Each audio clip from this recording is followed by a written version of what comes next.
You told us that there were other forms of connecting or getting in touch with this awareness, in addition to meditation.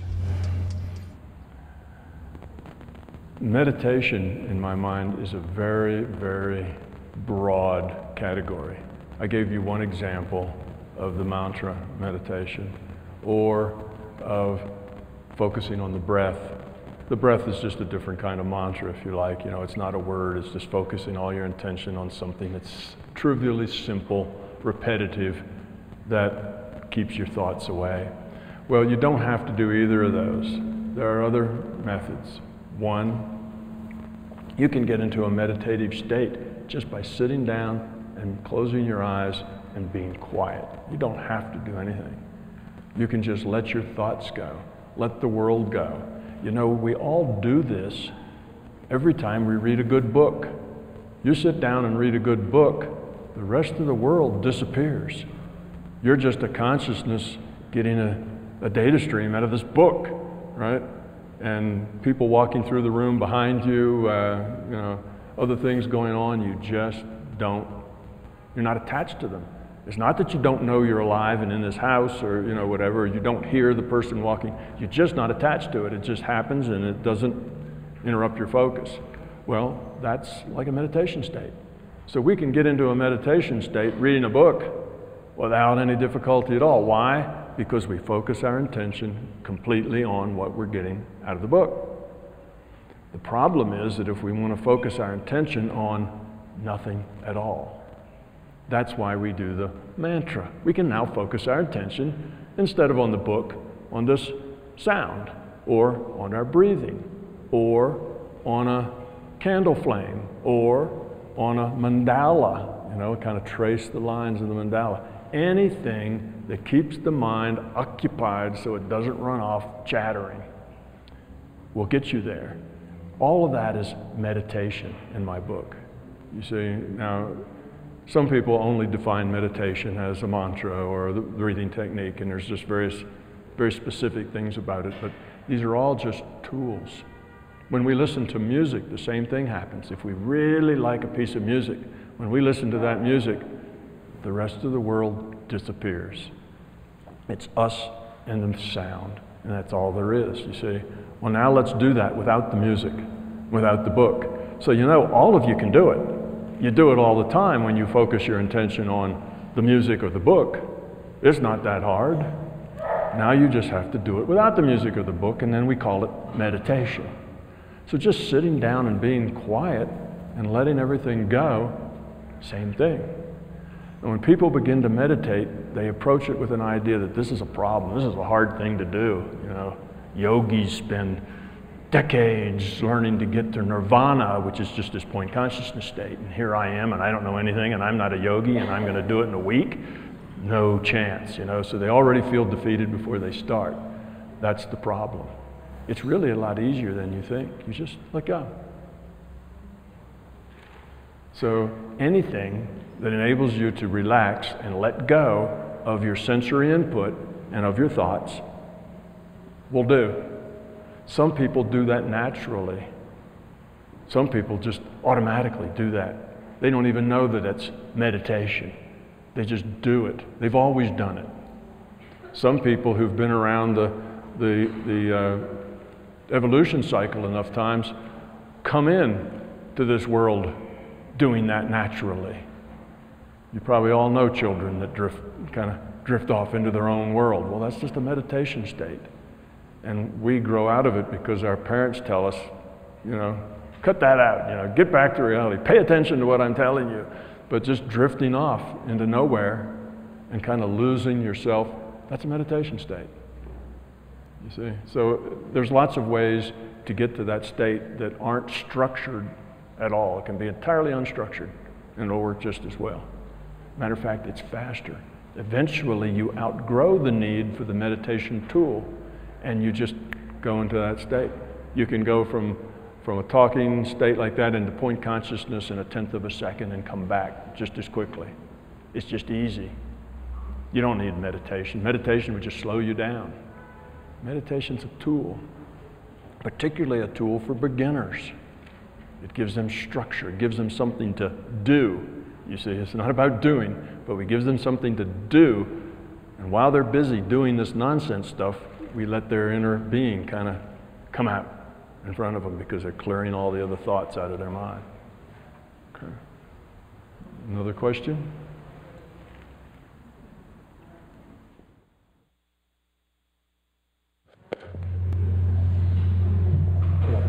Gerardo. The concept of God, therefore, is a tool in this perspective. The concept of God, is it a tool? It can be. It can be used as a tool. You know, you can get to that meditation state through prayer, right? And then you're using that concept as a tool. Prayer is another absolutely valid way to get into that state. You know, when I write my book, I don't say the word God very often because it's so emotionally charged, and everybody has their own sense of that, and they have a lot of emotional things stuck to it, and I didn't want to get into that emotional stuff because that isn't helpful. So I tended to use other words. You know, I don't say things like astral projection because that has all kinds of other overtones. You know, I just, you know, I don't like those words because they're divisive. But I've had any number of people who describe themselves as very religious. I'm a very religious person. Religion is my life. I take it very seriously, and I love your books, My Big Toe, because that, to me, the larger consciousness system is God. And it meets all the criteria. The ones it doesn't meet is there's no dogma, there's no creed, there's no ritual. It's just the larger consciousness system. It's aware of everything, your motivation, keeps track of all the history, things you're about to do. It likes to help you succeed and do the right thing, right? It's the creator. We are consciousness. As consciousness, it's consciousness. We're in its image, right? We're consciousness, it's consciousness. We're just part of that same thing. We're all connected, we're all one. Love is the answer, you see. It fulfills all of the spiritual and fundamental requirements of religion, and it doesn't matter whether that religion is Buddhist or Catholicism or Islam or whatever else. It basically covers theology from a totally different viewpoint without the dogma and with, you know, it's just a different way of looking at it. And I've had any number of very religious people who were just thrilled that now it all made sense, that they could put it all into a context, and not only did it all make sense, but hey, scientists, this is science. This works. This concept of consciousness does better physics than you scientists can do. It solves problems, you see. So it's not an anti-religious thing at all. It's just a different perspective on the nature of reality and, you know, what's important and how it works. So yes, God can be both part of the fundamental concept. I call it the larger consciousness system. It's evolving. It's not a done deal. So you see, we take some of the assumptions out of it. It's finite. It's evolving. It's not perfect. It's a system, but it's evolving, and we are parts of that system, and we're trying to evolve too, and we're part of it. As we evolve, it evolves. We're all one. So yes, and it can be a tool. Prayer is a perfectly good way to approach meditation. Notice it's got all the same elements when you pray, right? You close your eyes, you're quiet, you get rid of all the thoughts. If you're praying and you're thinking about what you're making for dinner and, you know, should you get your nails done and all this other stuff, it's not really very effective. You're just kind of pretending at it. It's only when you let everything go and you're totally focused in that moment and with your intent that it's really effective. And the same thing, meditation. They're really very similar.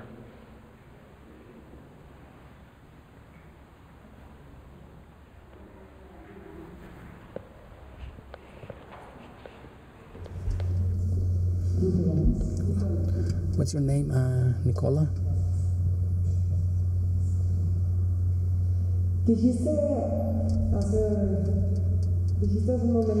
You told us earlier that in order to do this quest, when we had fears, these fears could somehow become real, and we could make them exist.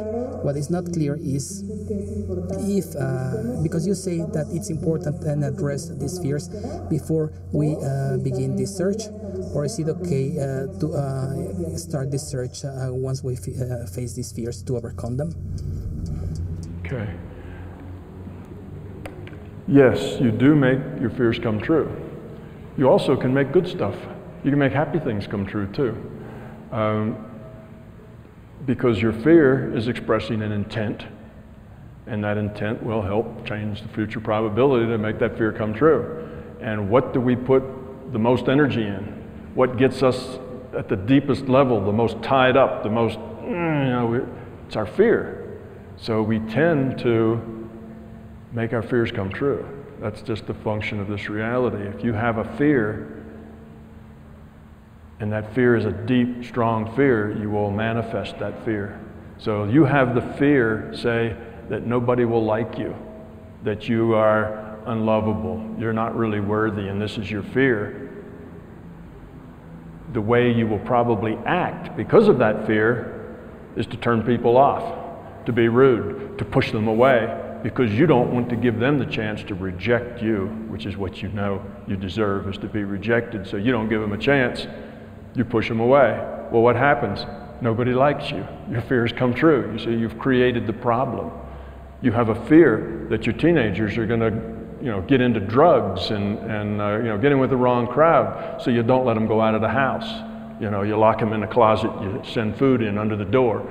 You say you're going to stay in there until you're 25, and then I'll let you out. Well, what happens when you do that, when you're that over-constrictive, as soon as they get out, the first thing they're going to do is everything that you told them not to do, because that will make them feel better, that they're getting even, besides they have all this pent-up stuff, and you will push them in that direction to make that come true, you see? So we act in a way to make our fears happen. We manifest them. But the opposite also can happen. We can make good stuff manifest too. But typically as the good stuff happens, we just don't put a lot of energy into it. We just lay back and say, that feels good. The fear we grind on, we dream about, we crunch on it day after day after day. It gives us ulcers, you see, we focus on it. So that's why we're so much better at making our fears come true than we are at making, our hopes come true. Now, the question is, do I have to get rid of the fear before I start doing these things, or is it going to get me? That depends on how much fear you have. I wouldn't say don't start until you get rid of your fear. You may never start. Just start the process. You're going to start the process of getting rid of your fear and start the process of exploring the larger conscious system. You'll know it if the fear is a problem, because the first time you get out of body, the first time you get in that point consciousness state, something will scare you and chase you back. Well, that's just your fear. Eventually you'll have the courage just to face down that fear, and whatever it is that scares you, you just stand up to it and say, give it your best shot. I'm here, I'm staying, you're not chasing me out. That's courage. And guess what? That scary thing, whatever it is, will like smoke. These things that frighten us are paper tigers. They're not real. We create them. You see, and if we have the courage to stand up to them and let them do their worst, they just fade away. They turn into smoke and vanish. But it takes courage to do that. So I'd say they work together. You don't have to get rid of the fear first. But what will happen is if your fear is too great, it will prevent you from going further. Then, yes, you'll have to work on your fear first, because your fear is preventing you from going forward. But if your fear lets you go forward, if it's not so much that it stops you, then it's okay. Go forward. So work everything together.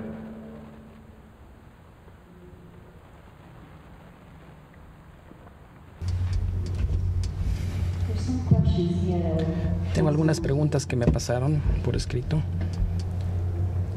Al morir, when we die, in what moment does awareness or consciousness leave the body?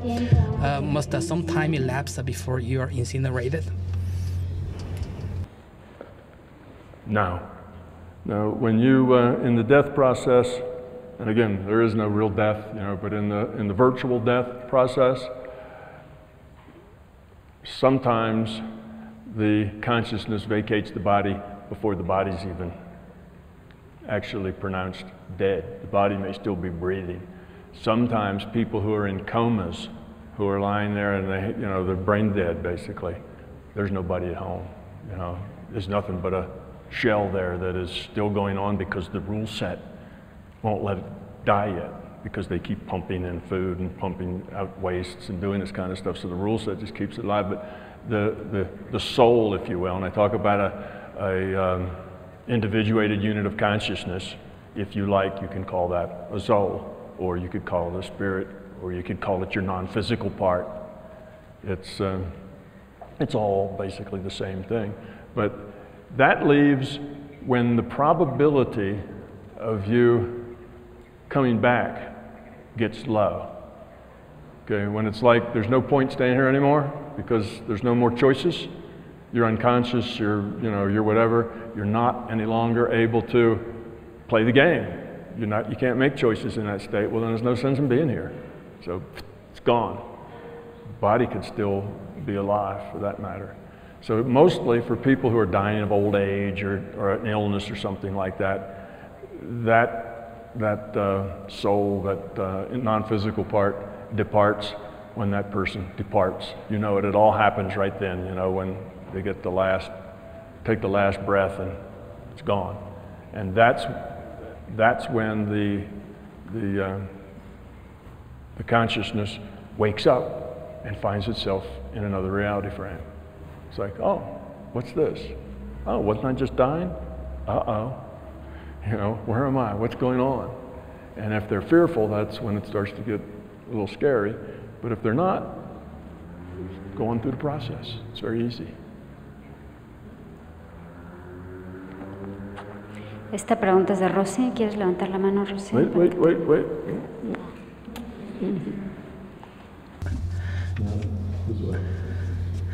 This question is from Rosy. Can you raise your hand, Rosy, so he can see you? An astral journey or trip equals an entry into consciousness in the large consciousness system. An astral journey is the same as an entry into the system? Yes. See. That's just another terminology for it. The first times that people went, quote, out of body, you see, they called it astral projection, and they got that from the Hindu theology that has the physical plane, the astral plane, the causal plane, the mental plane, and they have all of the structure in their theology. So it was called astral projection, going out of the body. And it's unfortunate terminology because it started from a belief that the consciousness or the soul lives in your body, right? As your spirit, and it lives in your body and it has to come up out of your body and go someplace. Well, that's not it at all. When you're sitting there playing your elf in the World of Warcraft, you don't live in the elf's body. You're just consciousness. You're getting the data stream, that's all. There's nothing living in your body. So you don't go out of your body. You just connect to a different data stream. So it doesn't have to do with your body. Your body isn't critical to any of these things. The body's beside the point. Your body's just data. It's just a virtual body and a virtual brain. It's not the seat of your soul. It's not where your consciousness lives in a little house inside your head. It doesn't work like that. Your consciousness, you're getting a data stream, and that data stream you interpret as this reality. Remember The Matrix? Did you all see the movie The Matrix? And they were all in these little capsules someplace, and they were getting the data, it was plugged into them here, and that data gave them the whole reality. Well, it's sort of like that. You're just getting information, and you're interpreting it as this this reality. So it's not like there's this physical body that's fundamental and then there's the spirit that lives inside of it and the spirit has to get up and go out of your body. That's a belief.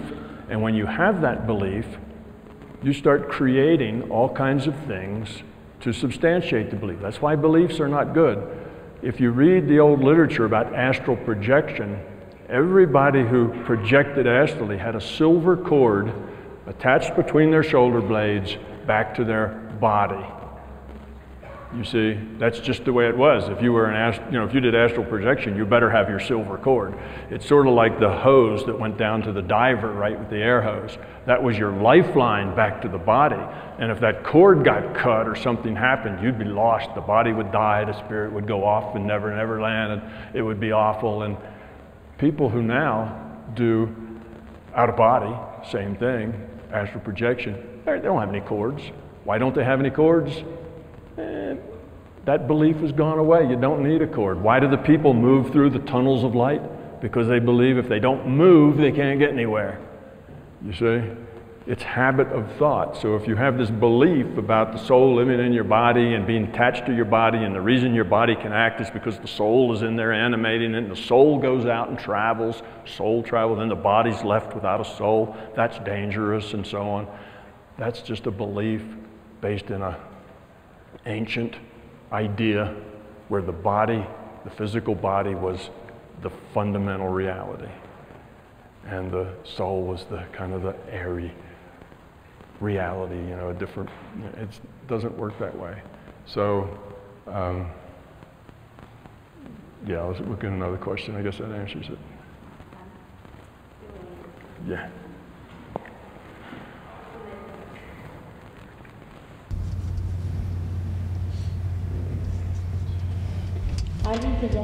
Somebody who has left the physical body can come back to get something back from a past life, or for some reason to a past life. Okay. Can somebody this is like leave the body to go out and get something from a past life? Sure. Or you can just do that in a meditation just as well. You don't have to get out and travel. See, this travel is another metaphor. You're not really traveling anywhere. It's not like you're going someplace where they keep the history. It's all consciousness. There is no distance in consciousness. That's a habit of our thinking for being in this virtual reality. This virtual reality is computed. It's a 3D computed reality. Just like The Sims is a 3D computed reality. There's no distance in The Sims. Those characters that are walking down the sidewalk in The Sims, they're not really covering distance. They don't walk off your screen and across your desk. They're not doing that. It's just simulated distance. It's the way it is here. There is really no distance. You don't have to travel anywhere. But yes, from an out-of-body state, you can be out there. That's just like a point consciousness state where now you've attached to another data stream. And you call that data stream your out-of-body experience. And from that place, you can use your mind to say, I'd like to go see or experience, my last life or the life before that or whatever. And if that's your intent, it's like a query to the database. You're going into the database with a query. I'd like to get this information. The database comes back to you with an answer. All you have to do is be open and receive it. If you start analyzing it and judging it, whatever, you'll destroy it. Just open and receive it, but be skeptical of it, okay? It has to have meaning for you, or it doesn't matter where it's coming from. So, it's not necessary to do an out-of-body in order to get this data. All you have to do is get in a point conscious state and say, this is the kind of data I'd like to have. It's your intent. It's just like putting something into Google. You type in that little text box of Google, and you hit the button, and back comes all the data based on your query. Your intent is the way you query the database. When you remote view, you're looking at the database. You're looking at data in the database. When you heal and you say, I want to see that, black is the bad stuff, white is the good stuff, I want to see the health of this, that's just a request, that's a query to the database.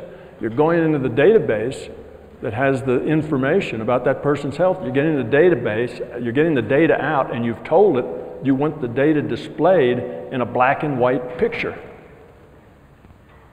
So you see, you can get into those databases just with a query. Now, just the same as a query that is not precise, if you go to Google and you type in love, you'll get 6 million replies back, 2/3 of which you'd really rather not see. You see, because it's such a general term, you have to be very focused on exactly what you want. If you say, I want to see a past life, you may get a hodgepodge of stuff that covers over 1,000 things and little bits and pieces, and none of it makes any sense. You need to be more precise with your query. If you think of it as a query to a database, you realize you have to be precise. And sometimes, just like in Google, sometimes you'll Google something, you'll get too much, and you'll say, well, okay, let me add another word, or let me take one word out that makes it a little narrower, and I'll get, and after a couple of tries, you get it to return what you want. You do that here too. You query the database and you get stuff you don't want. You say, oh, I see I wasn't very precise there. I'll add this to it. I'll put this caveat on it and try it again. And then you'll get something else. 2 or 3 tries, you very often get exactly what you want. But see, if you don't know that the system works that way, you just go out, you do something general. I want to experience a past life. And nothing really makes sense because you didn't really ask a precise question, and then you say, well, this stuff doesn't work. It doesn't work for me. It didn't make any sense to me. I got all this stuff and none of it made sense. Well, that's because you don't understand the system and what you're doing and how it works. Once you do, it becomes a lot easier, you see, to control it. So you don't have to. Yes, you can is the answer, but you don't have to. There's no advantage in first going out of body and then going to examine a past life. But shortly you'll get bored with past lives. They're not all that important. We can talk more about those later, about how you can get into that database and what the database is like and how you can sort through the data. Because remember, in that past database, there's not only everything that did happen, which is where your past life is, your history thread, there's also everything that could have happened but didn't. So you've got all that data there too, and if you don't know what you're doing, you can wander around in that unactualized history that never did happen, but could have. So you have to be precise about what you're talking about, what you're querying. Okay?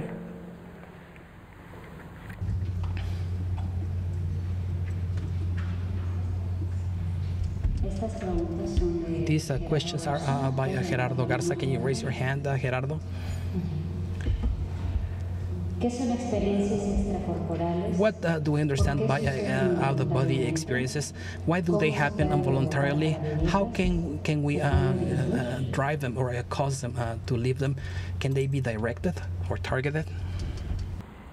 The answer to the last question is yes, they can be directed. You can learn how to produce them and how to control them. And why do they happen spontaneously? Several reasons. One, the person is really grown to that point where they're ready for that. It's a point where that experience is kind of next on their growing up, on their seeing bigger pictures and understanding things. So it just happens. They're ready for it. Sometimes it's because the larger consciousness system thinks it would be beneficial to others. They go do this, they see things, they come back and report it, and other people go, oh wow, you saw that and you checked it out and it's real, and it helps waken other people's minds up. So it can waken them up, it can waken others up, and sometimes people just naturally, like we say, particularly children, sometimes people just naturally get into meditation states. They just relax and disappear. That's just what they do. And when they do, they find themselves sometimes someplace else. They see images, they see visions of things, and mostly they just blow it off and say, oh, I was just dreaming, it was a daydream, and they don't think much about it until something happens that really startles them, and they see something that has information that they find out later is something that actually happened someplace, and then it frightens them. But it's just a natural thing. Some people just do that. I mean, going out of body is not a difficult thing that you have to do. You just have to let it happen. You have to be open, let your mind go. If you have an intent, you'll get that. If you don't have an intent, it's like going to Google in that little place that says, I'm feeling lucky, and you just click it, and it sends you something. You know? So you can just drift, and you'll start getting images and things. We just discount them. We blow them off and say, oh, I just was seeing junk because I was drifting around in a daydream, and I saw all this stuff, and we don't say, oh, I was in another reality frame, and this is what happened. But sometimes it's one, and sometimes it's the other. You may be creating it, or it may be outside of you. Only experience and working with it will tell the difference.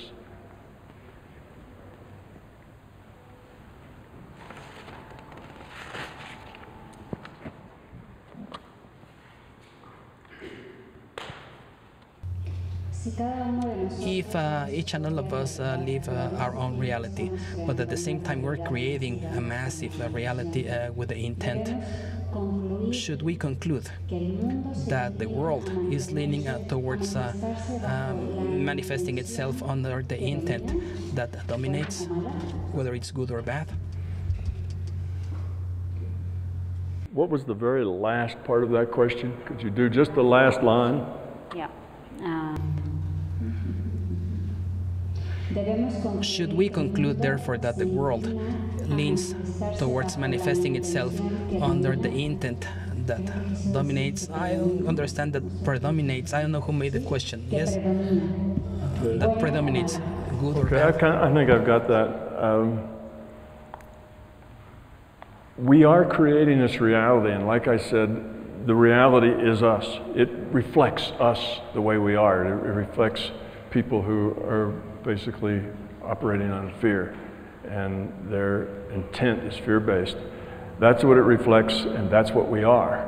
But it doesn't just create itself. We modify the probability of what's likely to happen next and the way it happens.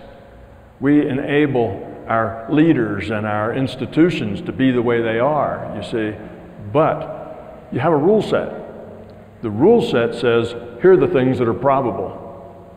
This is really improbable, you know, this is highly likely, this stuff is improbable, so you get some distribution, and you go pick out of that distribution, so you're likely, the highest probability is you'll pick something that's probable, because that's what distributions do, okay?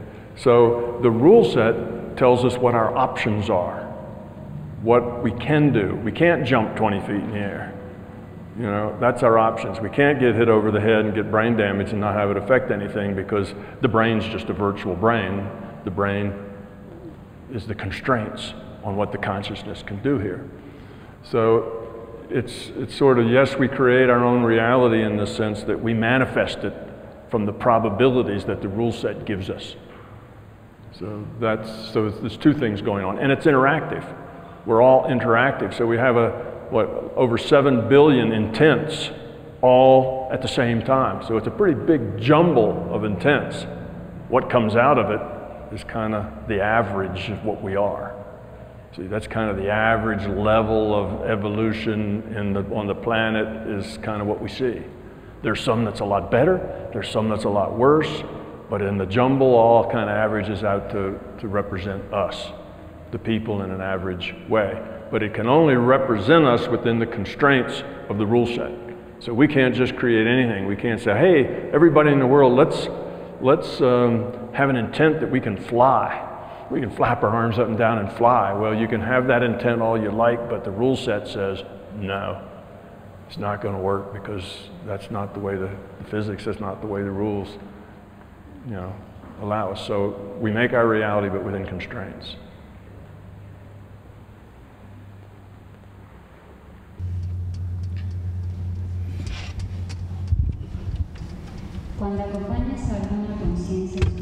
When you help a consciousness makes its transition, do this consciousness perceives you as accompanying them? What has been your experience in doing that? Sometimes yes, sometimes no. It kind of depends on the situation. You can stay in the background if you wish and just be an observer. That's possible. You can visit it's the same with other reality frames. If you go to another reality frame, you can do one of several things. You can just observe, in which case you're non-interactive. Nobody sees you, nobody interacts with you, you're just an observer. Or you can interact. You can manifest yourself a body in that place and walk around among them and do things and interact with them. Or you can just interact with them mentally, telepathically. So those are three different ways that you can interact. That's true in any interaction between entities. That works. So when somebody's just, their virtual body has died and they're making the transition and you're a part of it, you can be an active part of it if you want. You can walk up, take them in arm and greet them and say, hi, how you doing? How do you feel? That kind of stuff. And they'll interact with you. Or you can just stay in the background and watch and see what happens. Or you can just communicate telepathically and put ideas, kind of communicate, share information that way. So it's your choice as to how much you want to intervene. Now, if you go into these reality frames or when you're interacting with people passing over and you act badly, if you create problems, if you say things that make them more anxious instead of less, if you become a nuisance, basically your passport will be withdrawn and you won't get there anymore. You'll be grounded, you see.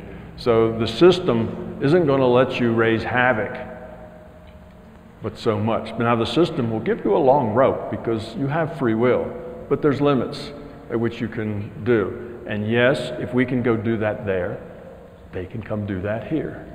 So yes, you can get voices, you can get telepathic information from the system or from other entities. Yes, other entities can form a body and walk around here for a while. And yes, they can just observe, just as we can. It's just consciousness, it's data, it's a data stream. They can tap in, they can join the game at an observer level as opposed to at a regular level, or they can join the game at a regular level. But there's rules on how you do that. You can't create an inconsistency when you do that. If you're allowed to actually manifest a body in another place and walk around and interact physically at that level, then you have to do it very carefully so you create no discontinuities, no problems there. If otherwise, like I say, your passport gets revoked and you're not allowed to do that anymore. So you have to play by the rules. It's not just, you're a cowboy and can go riding in and raise hell any way you want to. That would not be, you de-evolve that way, you see. With that attitude, you de-evolve, and as you de-evolve, you lose your ability to do these things.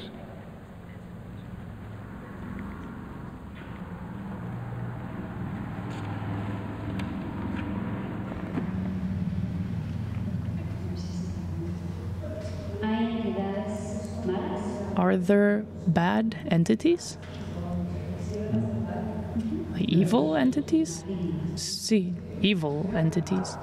Yes, there are bad entities. And the reason there are is that we have free will. You can't say, all right, children, all right, IUOCs, independent individual units of consciousness, you have free will now as long as you do what I want. That's not free will. You have to say, you have free will, good luck. So entities can de-evolve, and they can become negative, and they can develop a certain amount of power in that negativity if they practice it, because instead of developing quality at the being level, they can force a certain amount of focus just by control and force. They can do that, and they can apply that in negative things. You have people that, we hear of things like voodoo and stuff like that, where they practice it in the, West Indies and so on, and that's a real thing. If you know people that live along coastal Africa, you will know people who are very familiar with this. It's an endemic thing in their society. People make a living there by intimidating other people with making them ill, killing them, hurting their family by intent. You see, instead of healing, they're hurting. That's possible. So that's a negative entity. And you can find negative entities that aren't here in a physical body, that are just entities in some other reality frame. Okay? So yes, they do exist. But don't be frightened by that. Okay? The handle by which you can be manipulated, by which things can happen to you that you wouldn't like, is your fear. If you have fear, then basically you can be bitten. If you don't have fear, you're basically invulnerable. Okay, so that's one thing. Secondly, the system's not going to let you go where you don't belong. You will have to earn your way to, like I say, they can revoke your passport, you know. The way you know, that's just a metaphor, obviously. But the amount of breadth and depth to which you can explore has to do with, you have to earn that by slowly going out and dealing with things and dealing with them successfully.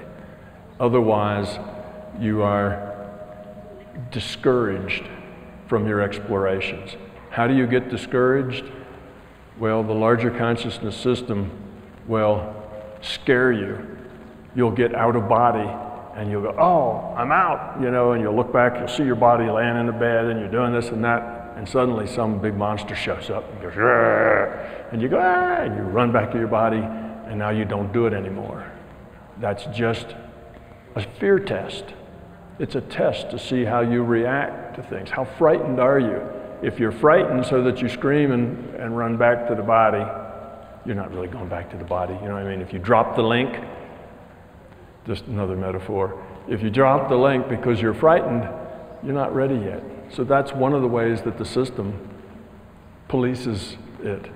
You'll be given fear tests. There's really no big monster there. You're just being tested to see whether or not you're ready to come here.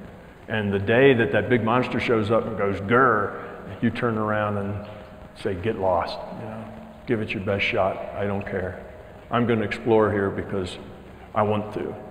And the monster goes away. That's your ticket, now you're in.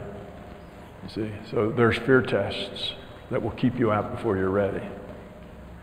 The system wants to take care of you, because if you go there and you're not ready and you have a terrible, frightening experience, not just a monster jumps up and goes boo, but really a more terrifying experience than that, then that actually sets you back. You're a more fearful person now than you were before.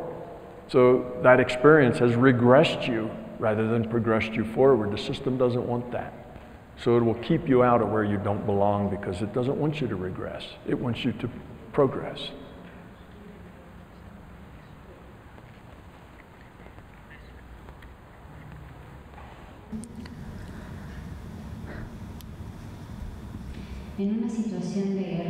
In a war, maybe at the beginning because of revenge or power, the collective unconsciousness sought out that circumstance, that experience, maybe the creation of a leader or a few madmen. Then with the passage of time, most people will want peace, and most of the times this peace will not come easily. So there, the intention, even though it's the majority's will, doesn't work as we would hope. Well, the majority's will, if you will, the intention of that majority is usually very fearful. And that fearful intention helps exacerbate the problem, you see. So it's not that you have a bunch of people thinking beautiful, wonderful thoughts about peace and tranquility and love, and that they somehow get overridden. Most of the people are not thinking anything like that. They're all terrified. They're fearful. They, they want their side to win. They want the other side not to get them. They have all this fear about how can they stay out of it, what's going to happen to their family, how can they protect themselves, and it's very fear-based. And as much time as they spend thinking about how awful it is, that helps maintain how awful it is. That adds to the whole thing. So I would disagree with the idea that most of the people are sitting around, thinking happy thoughts. They may be yearning for peace, but they're yearning for peace on top of a barrel full of fear. Well, okay, here's a little intent for peace, and here's a whole bunch of intent for fear. Typically, the fear is a bigger there's more focus and there's more intensity to the fear than there is, the peace is more of a wishful thinking than it is a real focused intent. And that's why it doesn't, that's why that majority doesn't seem to have much sway, because they're very fearful. They're adding to the problem. Yes, the leadership kind of started the problem, but the leadership was a reflection of them. We look at our leaders and we say, these people are just awful. They have no morals. All they want is power. All they want to get is reelected again. All they want is control. They feed us propaganda. They give us all this stuff. What terrible leaders they are. Well, if we took that leader and replaced him with this guy just in the street, we randomly go out, we pick some guy off the street, and we say, you're the leader now. Well, in the beginning, he'd say, oh, I'm the leader now. Love and peace, everybody. We're going to have a wonderful world. I'm going to help all the poor people, and give him a year or two later. He's just like the last guy, because he has power now. See, and with that power, he can get things done. He can have stuff. He can do all this, and pretty soon with that power, he starts manipulating things to be the way he wants them. He's in charge. Anything he says goes. And you've just gotten rid of one tyrant, and you've collected another one. And I say that, not that there aren't anybody out there that would be better than that. I'm just saying average. You go out and take the kind of person that average is a reflection of us, and that's who you've got in there in the first place. Those people, we relate to those people. That's why we elect them. They represent us in more than just our intellect. They're like us. So the little guy who seems like he never does any harm, all he does is come home and holler at his wife, fuss at his children, kick the dog, and go watch TV. And you figure, well, he's pretty harmless. He's harmless mostly because he doesn't have any power. If he had power, he wouldn't be so harmless. So all of us little peasants out here in the world who are aggravated with our evil leadership, we're not a whole lot better. We just don't have the power. What would we do if we were in there? Well, we'd have good ideas to start with. We find out how hard it is to deal in a world full of fear and how everybody's grasping to manipulate and control. And we'd figure that's the game. Well, if that's the game, that's the way you have to play it. And we'd get tough. And once we get tough, then we'd be sort of like them. So, unfortunately, that's a sad story, but that's kind of the way it is. And we see that in history. We see one revolution after another that turns out to be one boss to a different boss to a different boss. You get emperor after dictator, and even though the revolution was about peace and prosperity for the little people, it somehow just never seems to happen. You see? There's an old saying that says, absolute power corrupts absolutely. So that's kind of who we are. So we're not the innocent little victims sitting out here, yearning for peace, and the bad guys are running over us. We mostly are powerless. That's true.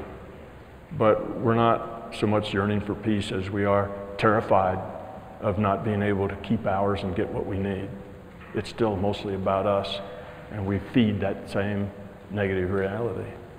The concept that all the people are the good people and all the leaders are the evil ones is just not true. It's not really like that.